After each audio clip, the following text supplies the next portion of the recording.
আসসালামু আলাইকুম। নতুন একটি ভিডিওতে সবাইকে স্বাগতম। আপনারা জানেন যে এবছর 14 থেকে 17 ডিসেম্বর পর্যন্ত আমাদের দেশে পূর্ব এশিয়ার সর্বশেষ স্বাধীন রাষ্ট্র পূর্ব তৈমুর এর প্রেসিডেন্ট আমদ হোতা আম তিনি বাংলাদেশ সফর করেন এবং বাংলাদেশের বিজয় দিবসে তিনি ছিলেন।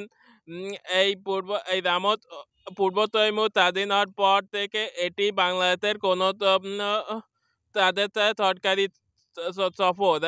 তিনি 15ই ডিসেম্বর বাংলাদেশ এবং পূর্ব তৈমুরের ভ্রাতৃত্ব উন্নয়নের জন্য ভিসামুক্ত অবাধ চলাচল নিশ্চয়তা করার চুক্তি করেন বাংলাদেশের অন্তর্বর্তী সরকারের সঙ্গে।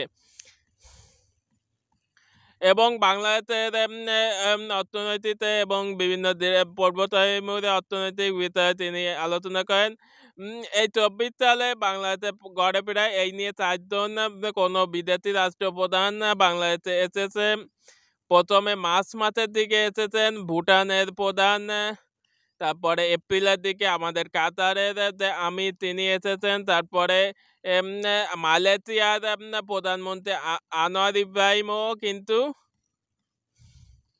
এই গত সেপ্টেম্বর অক্টোবরের দিকে না আগস্টের দিকে এসেছেন, গত আগস্টের দিকে 24 সালের এবং এবং সর্বশেষ ডিসেম্বরেই তিনি এই পূর্ব তৈমুরের প্রেসিডেন্ট এসেছিলেন রামত হোতা। এই নিয়ে এই ছিল আমাদের দেশের বিভিন্ন দেশের রাষ্ট্রীয় কর্মকর্তা বিদেশে আন্তর্জাতিক সুসজ্জিত একটি বিষয়। সবাইকে এ পর্যন্ত ধন্যবাদ।